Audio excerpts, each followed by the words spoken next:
Week number 8 of the 2025 fantasy football season kicked off with the Minnesota Vikings up against the LA Chargers. And if you started Justin Jefferson or Quentin Johnston, you right now are down astronomical. If you played Aaron Jones, if you played Jordan, the numbers Mason, what do they mean? You are on the struggle bus. So I'm going to help you in today's video escape and come out with a win. In today's video, we're going to be breaking down my top 40 wide receiver rankings and tiers for the bipocalypse of week number 8 of the 2025 fantasy football season. Before we get into things, though, if you do end up enjoying today's video and you are new to the channel, make sure you hit that subscribe button down below. So without further ado, let's get into today's video. We begin in the first tier with my must-start wide receiver ones for week number 8. That is Ja'Marr Chase, CeeDee Lamb, Rashee Rice, Rome Odunze, Drake London, Emeka Egbuka, AJ Brown, Courtland Sutton, Chris Olave, DK Metcalf, as well as Michael Pittman. Now, Ja'Marr Chase has been a top 5 wide receiver in 3 straight games. Going up against the Jets this week, a Jets defense without Sauce Gardner, so this is certainly a better matchup than it would originally have been for Ja'Marr Chase. This is on paper the 25th best matchup for wide receivers, but I'm not going to worry about that one bit. Joe Flacco has this offense percolating, has the offense looking at least okay enough for Ja'Marr Chase to have a big game. The guy was 16 of 23 targets, 16 receptions, 161 yards, and a touchdown. 4 total touchdowns over the last 3 games. Ja'Marr Chase is Ja'Marr Chase. You want him in your lineup. CeeDee Lamb at number 2. CeeDee Lamb is CeeDee Lamb, so you want him in your lineup going up against the Denver Broncos. This should be one of the, if not the highest scoring games of the week. Now, the Denver Broncos defense is the worst matchup for a wide receiver, but CeeDee Lamb is CeeDee Lamb. You want him in your lineup. The Dallas Cowboys offense has looked very good so far this season, even without CeeDee Lamb. You insert CeeDee Lamb back into the offense last week up against the Commanders. He finishes as the wide receiver 11, 110 receiving yards, as well as a touchdown. I expect CeeDee Lamb to be a guy that is a reliable top 5 option in your lineup weekly, a reliable top 12 guy especially. Then we move to Rashee Rice going up against the Commanders at home in Kansas City. Now, Rashee Rice was a guy that I gave the metaphorical gawk 9,000 special to all summer long. I gave him my stamp of approval as a guy that I am willing to draft despite the fact that he was going to be suspended for the first 6 games of the season. He escapes Roger Goodell's jail, and he finishes as the wide receiver number 10 last week, despite the fact that he didn't even play the whole game because all the starters got benched at the end of the third quarter because they were beating the Raiders down so bad. 7 receptions, 10 targets, 42 receiving yards, as well as 2 touchdowns. Rashee Rice is the clear wide receiver 1 on this offense, which was a sentiment that I was waxing poetically about all summer, and the 10th best matchup for wide receivers on a per game basis after what we just saw Rashee Rice do last week. Why wouldn't you believe in him? Next up, we got Rome Odunze going up against the Baltimore Ravens in Baltimore. Now, Rome Odunze over the last 2 weeks of the season, coming out the bye week, I expected Ben Johnson to have this offense looking very nice. I like, and they have looked nice. DeAndre Swift has been looking dominant, 50 Shades of Grey style. Kyle Monange last week, I know I said that wrong again, looked great last week as well, but Rome Odunze has kind of been sleeping with the fishes like his name was Luca Brasi. Back-to-back games as the wide receiver number 63. If there ever was a game for him to break out of that slump, though, it would be this week up against the 4th best matchup for wide receivers on a per-game basis in Baltimore. I expect Lamar Jackson to be back. I expect this game to be competitive. I expect the Bears to have to throw the ball, not just run a million times like last week up against the Saints, and thus that should elevate Rome Odunze back to the usual. Then we move to Drake London going up against the Miami Dolphins. Now, the Miami Dolphins defense as a whole is a complete and utter disgrace. As a fan of the team, it genuinely disgusts me, the personnel that we have roll out there and the play style of the secondary. Anthony Weaver is in over his head. They don't have enough pieces for his defensive scheme to work. We try to blitz. No one can wrap up a tackle to save their lives. If it's a sack, it doesn't matter. So while I don't think Michael Penix is the greatest quarterback on earth, I think Drake London is going to be open a lot in this game, and I expect to see a healthy dosage of Drizzy Drake London, who has had 10 plus targets now in 3 straight games. Next up, we move to Emeka Egbuka of the Tampa Bay Buccaneers going up against the New Orleans Saints. Now, in terms of a matchup for a wide receiver going up against the Saints, this is the 16th best matchup for wide receivers on a per game basis. I know Emeka Egbuka shit the bed last week. He was coming off the hamstring injury. Honestly, I did not expect him to play in that game. He does play,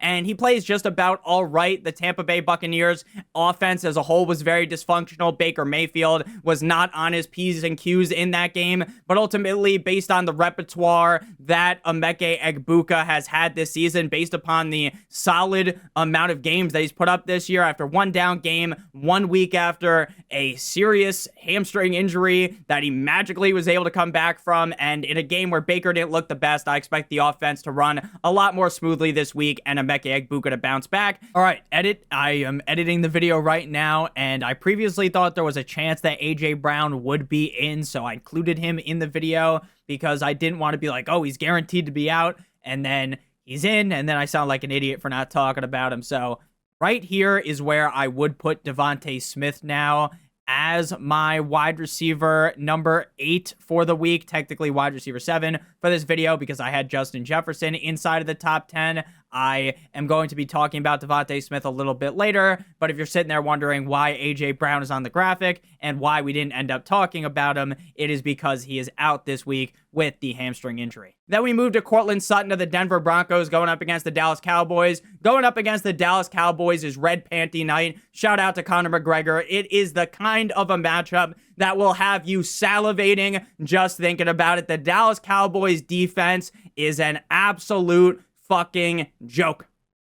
It is hilarious how bad they are, and this leads to shootouts game in and game out with the Dallas Cowboys and their opponent. We just saw the Denver Broncos make a momentous comeback up against the Giants last week, where the offense was pretty limp dick through the first 3 quarters of the game. Courtland Sutton finishes as the wide receiver 17 last week. He has been one of the most boom or bust wide receivers in fantasy football. Another guy that's super boom or bust is going to be Michael Pittman Jr., who we talk about at the end of this tier. This guy is either on top of the world as a top 18 wide receiver or scoring you 3 or 2 fantasy points. He scored 3 points in week 6, 2 points in week number 2. Outside of that, though, he's been a top 18 wide receiver every single week. And in a matchup that I am ecstatic about, the best matchup for wide receivers on a per game basis, you certainly want Courtland Sutton in your lineup. Next up, we got Chris Olave going up against the Tampa Bay Buccaneers. Now, there are a lot of rumors speculating around, will Chris Olave get traded?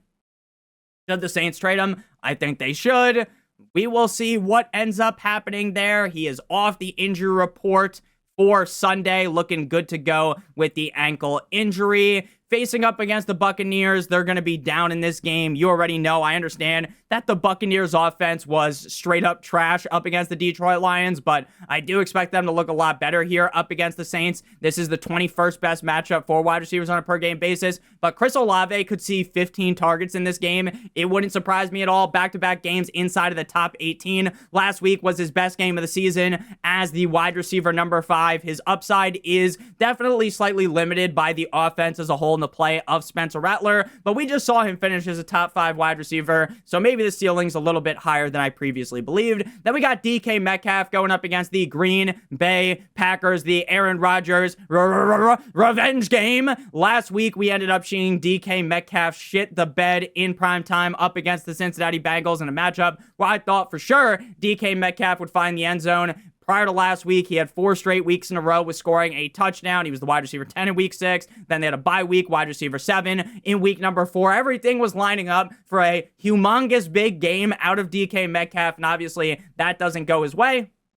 But it's okay. After one down game with being very consistent this season, we definitely want to continue banging the drum for DK Metcalf. I know the Packers defense gets a lot of people getting down on their knees, giving them the Sukalamink special because of how good the defense is. It's the 17th best matchup for wide receivers. I think DK Metcalf is always live to have a huge game due to the abilities that he has. And I think this game might end up being sneaky high scoring like last week was up against the Bengals. Final guy in this tier is going to be Michael Pittman Jr. going up against the Tennessee Titans. Now, the Tennessee Titans have zero breath of life in this offense, in this defense. It is very sad to watch. I actually think the defense is pretty good. If you took that defensive unit and threw them onto a team with a good offense, you'd be talking about how, wow, look how great the Titans defense is. But instead, they're on a team that can't do anything offensively. So eventually they end up calling uncle, they end up tapping out and not trying as hard. And then that is when the other teams typically lock in after the game is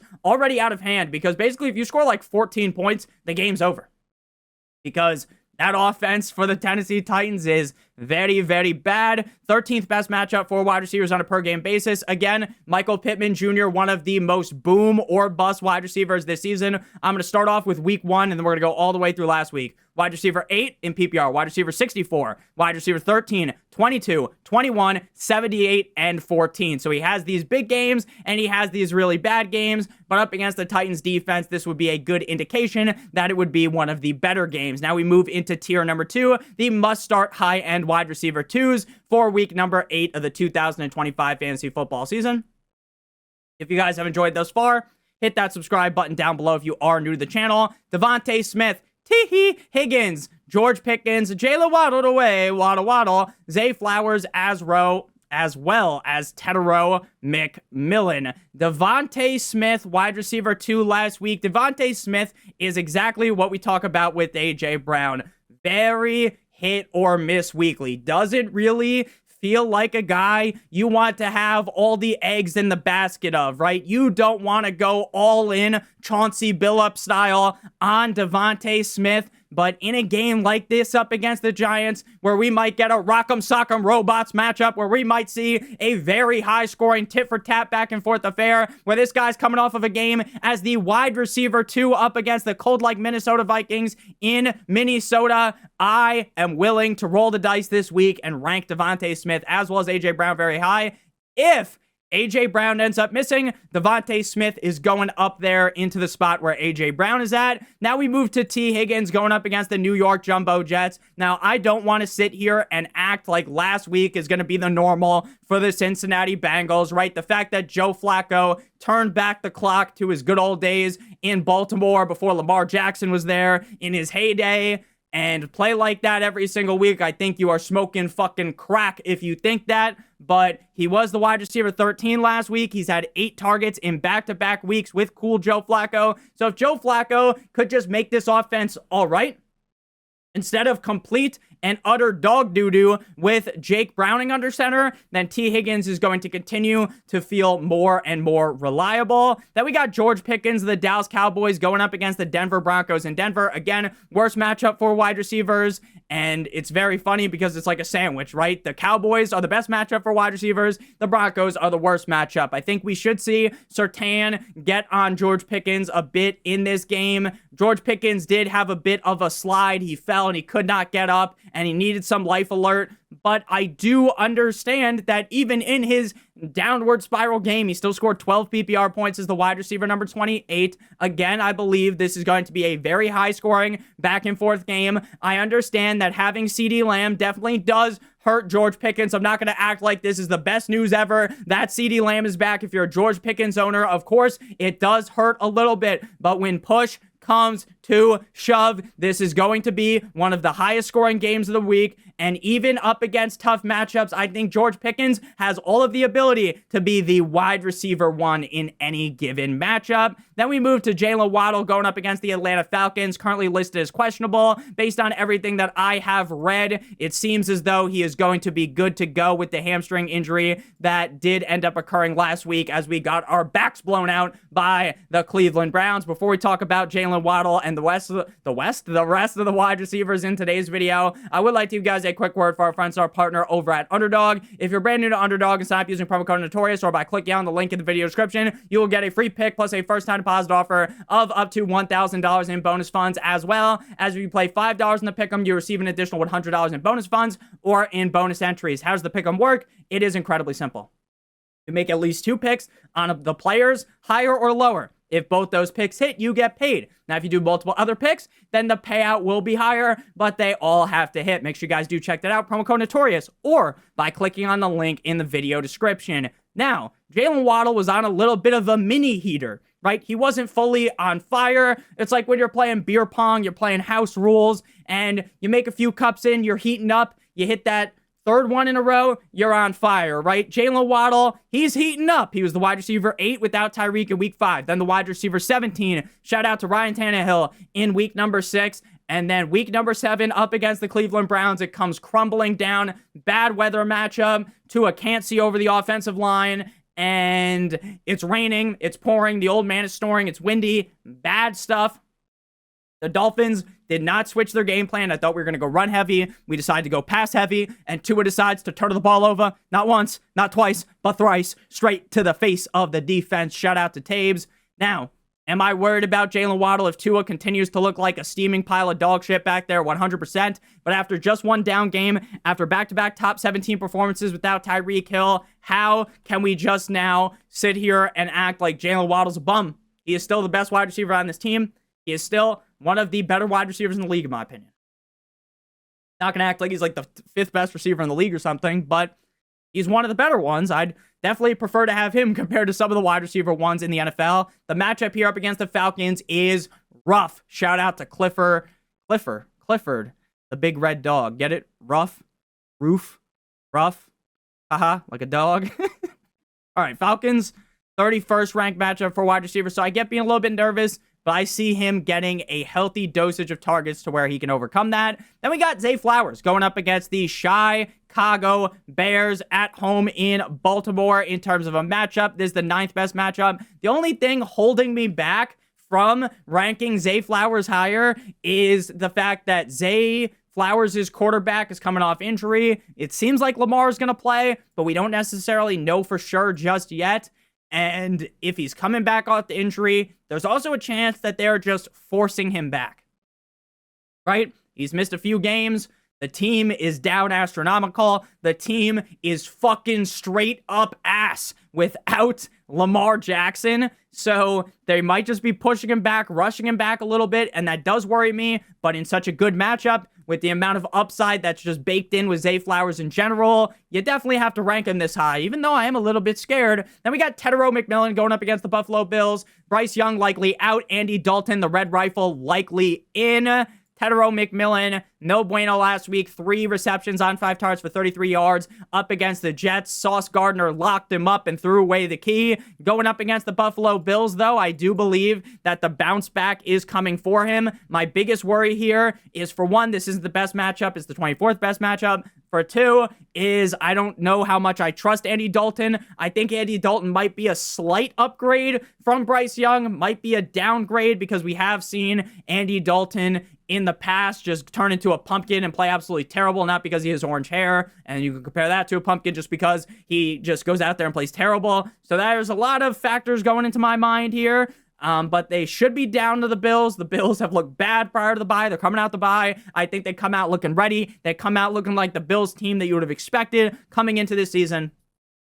And that we got through the first 4 games this season. So if they're down, what happens when you're down? You have to throw the ball, and I think we see a bunch of Tedero McMillan. Now we move into tier number 3 with Wan'Dale Robinson, Deebo Samuel, Stephon Diggs, as well as Xavier Worthy. I will note that in this tier was Jordan Addison, who looked fine, Keenan Allen, good, Quentin Johnston, no fucking bueno. If you played Quentin Johnston, you are sleeping with the fishes right now. I do apologize. I totally could have seen coming the fact that he would do absolutely nothing, right? We all saw that coming, right, guys?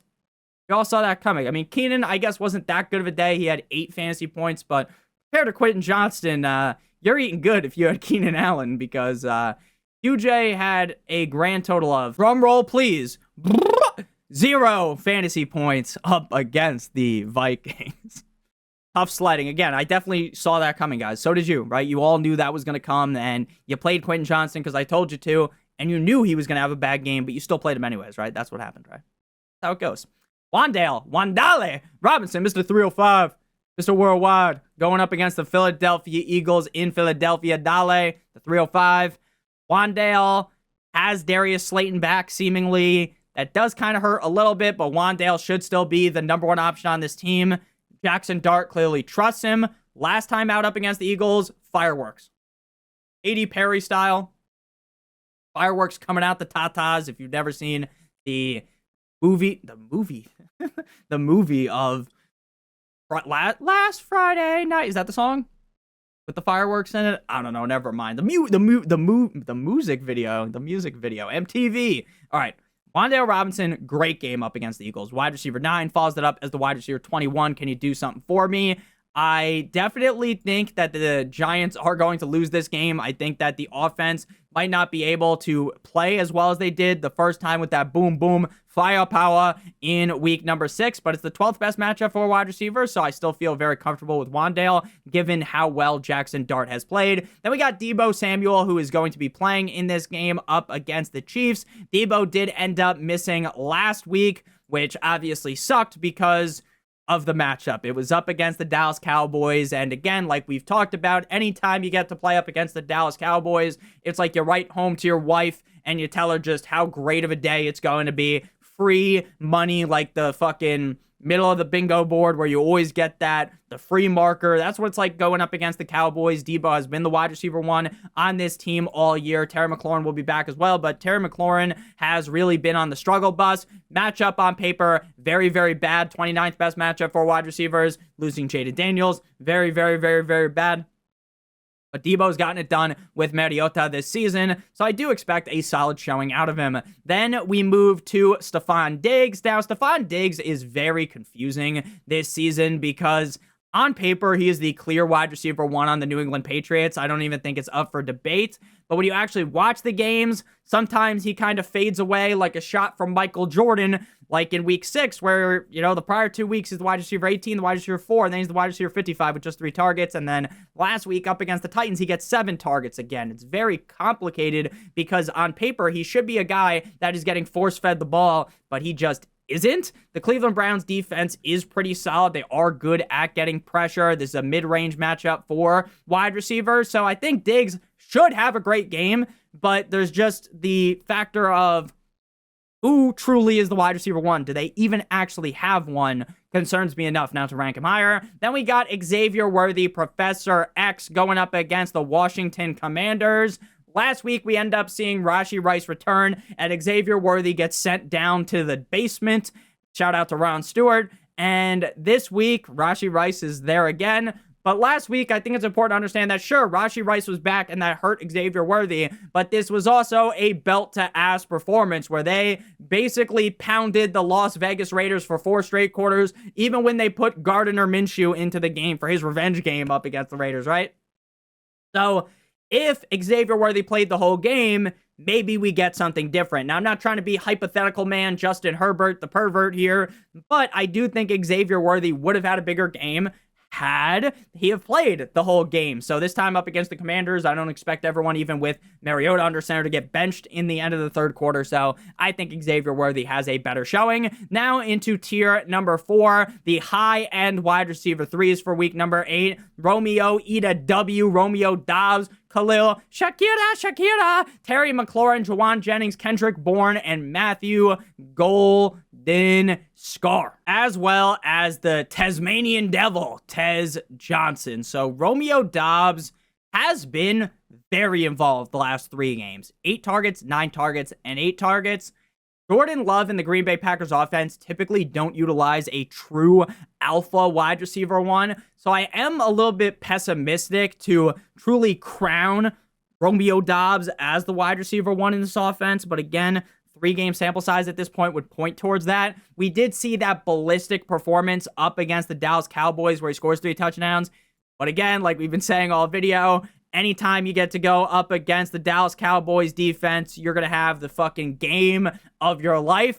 This matchup is the 6th best matchup for wide receivers, so if there ever was a game for him to reclaim that flame, it would be the fame, reclaim the flame. It would be up against the Steelers, who just got Eiffel Towered by Jamar Chase and T. Higgins. Obviously, Romeo Dobbs isn't Jamar Chase or T. Higgins, though, so, that's why we don't have him ranked as high. Then we got Khalil Shakira going up against the Carolina Panthers in Carolina. Wide receiver numero 52 last week out prior to the bye up against Atlanta. The whole offense looked very dysfunctional in that game. I expect a much better showing out of the offense coming out the bye week, because if they look that bad again, I think a lot of people are going to start pointing fingers at the head coach. A lot of people are going to be talking about how bad things are looking in Buffalo.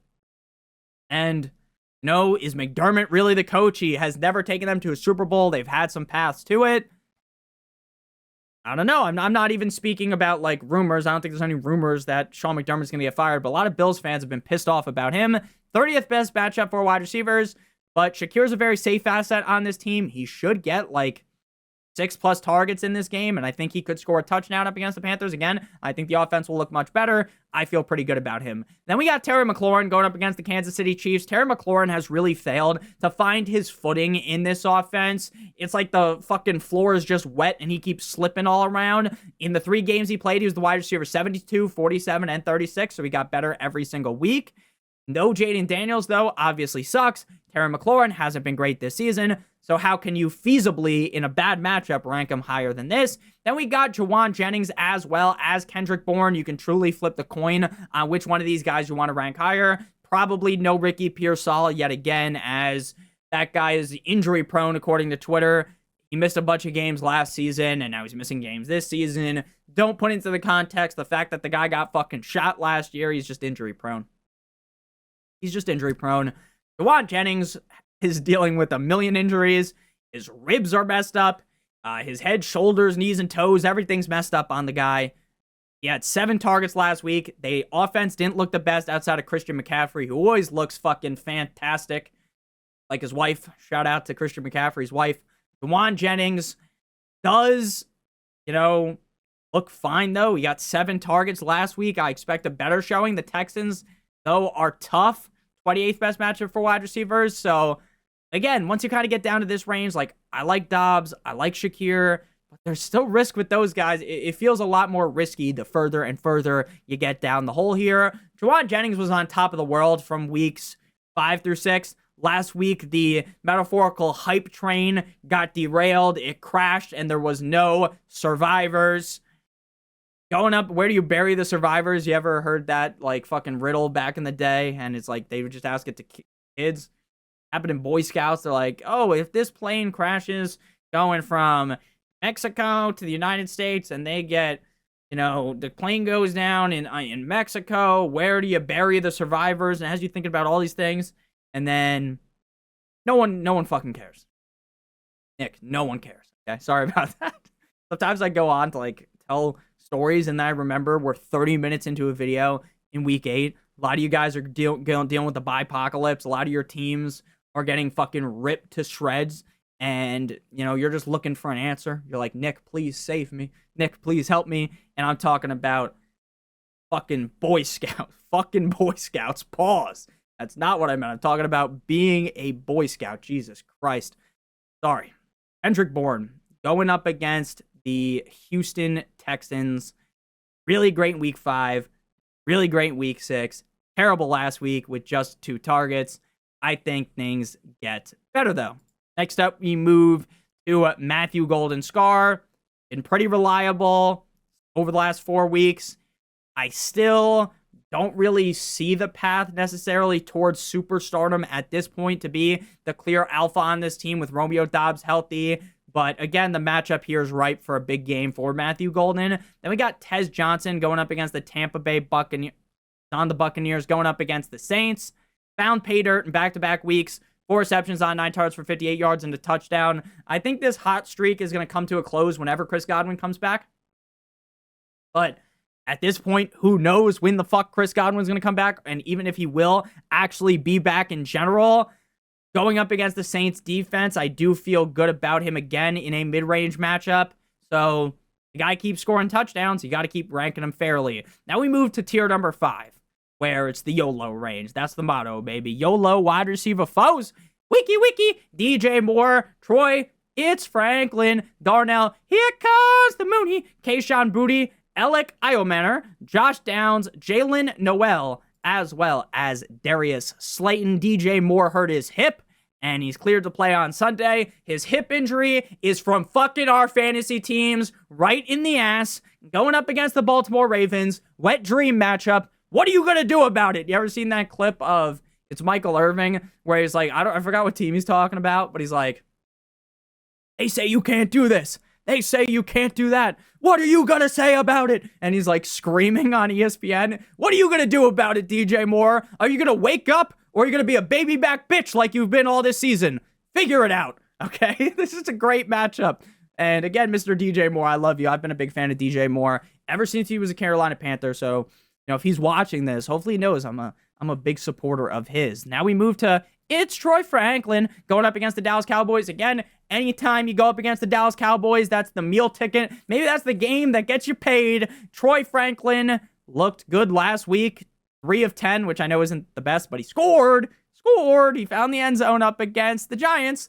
Cowboys, again, free matchup for him. Marvin Mims, though, did look good last week, too. Evan Ingram's kind of been rising his way, creeping his way up the offense. So that's why I don't have Troy Franklin ranked a lot higher. Then we got Darnell. Here comes the Mooney going up against the Dolphins. Anytime you get to go up against the Dolphins, too, you're just so ecstatic. Darnell Mooney has had a game this year with 11 targets. Last week, just 3 receptions on 5 targets for 68 yards, 1 yard off of being very nice. I like with 69. Again, the floor is very low, but the ceiling is very high. Then we got Kayshon Boutte. If Kayshon Boutte can keep on scoring, you're going to keep loving Kayshon Boutte. If he doesn't score, you're going to be very disappointed. 3 touchdowns over the last 2 weeks. Last week, 2 of 2 for 55 yards and a touchdown. Very likely, if he only gets 2 or 3 targets this week, he probably doesn't score, and he probably shits the bed. But again, when we're talking about 6 teams on bye, guys that typically would be ranked significantly lower have to get bopped straight to the top, and we have to talk about it more. Then we got Alec Iomanor, no Calvin Ridley. The offense of the Titans is a disaster. Like when Earthshaker blinked into the Roshan's pit, if you used to watch Dota 2 back in the day, it's a disaster. Alec Iomanor going up against the Colts. Do I love the matchup? The answer to that is easy. It is. Yes, I do. Yes, I do. It's the second best matchup for wide receivers. Do I like Cam Ward right now? No. Do I trust Alec Iomanor? Fuck no, baby. But if there ever was a game for him to rise to the occasion, it is this week. Then we move to Josh Touchdowns going up against the Tennessee Titans. In the last 2 games he's played, 11 fantasy points, 16 fantasy points. Alec Pierce went nuclear balls to the wall last week. Now Josh Downs is back. My biggest problem with him is the snaps. If he's going to continue to play less than 60% of the snaps, it's harder to rank him higher than this. Next up, we got Jalen Noel, who appears to be heavily featured in this offense. Without Nico Collins and Christian Kirk, we saw a lot of him towards the end of last week's game after the injury up against the Seahawks, 4 of 7 for 77 yards. I really kind of wince at playing him, though. Not because I don't think the volume's there, but because I do worry about the fact that, like, the offense just won't be good. They won't be able to score, and that does hurt Jalen Noel, but he should get enough targets to be fine. Then we got DS, and we ain't talking about the Nintendo system. Darius Slayton expected to play on Sunday with the hamstring injury. Back-to-back missed games up against Philly and Denver. Jackson Dart looks incredible.